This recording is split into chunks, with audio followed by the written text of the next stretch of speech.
There's stories.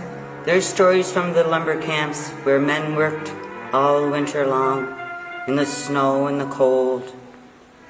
These stories they told by the fires at night. Some of them sang. Those that couldn't sing told their tales. One such story was of a man, a toter, named Tom Hunter. He was a toter for over 60 years. An old lad, but he loved his horses, and he loved his job, but he didn't like the dark too much, so he'd always try and get his work done before the night fell. This one particular day, though, night was coming on, and his horses were being contrary.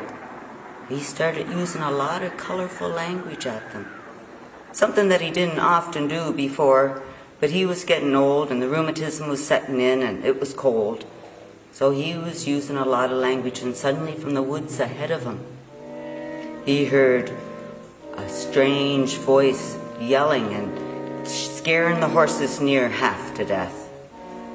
Well, he got in behind and got his axe out. And when he did, the horses bolted. They started making so much of a racket, he fell, and he fell down a steep embankment. Well, he had to climb all the way back up. And the whole time that he did, he was hearing this voice in the woods.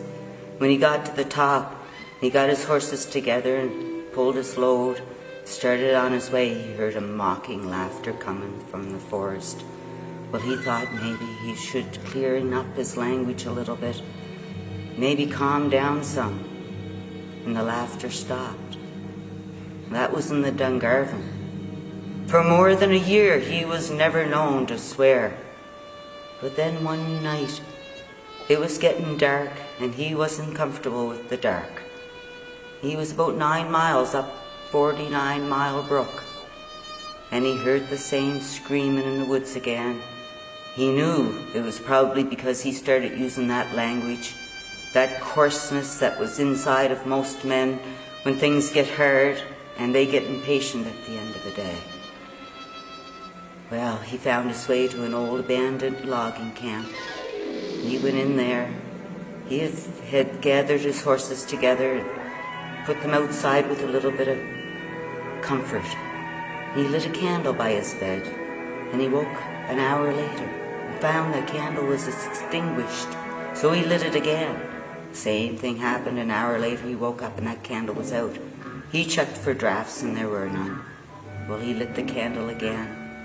And when he woke the next time, he saw that the door was wide open. His candle was out. And when he went to look, he saw that there was a lone footprint on the step. Well, he cleaned up his ways, and he never used that kind of language again when he was in the woods.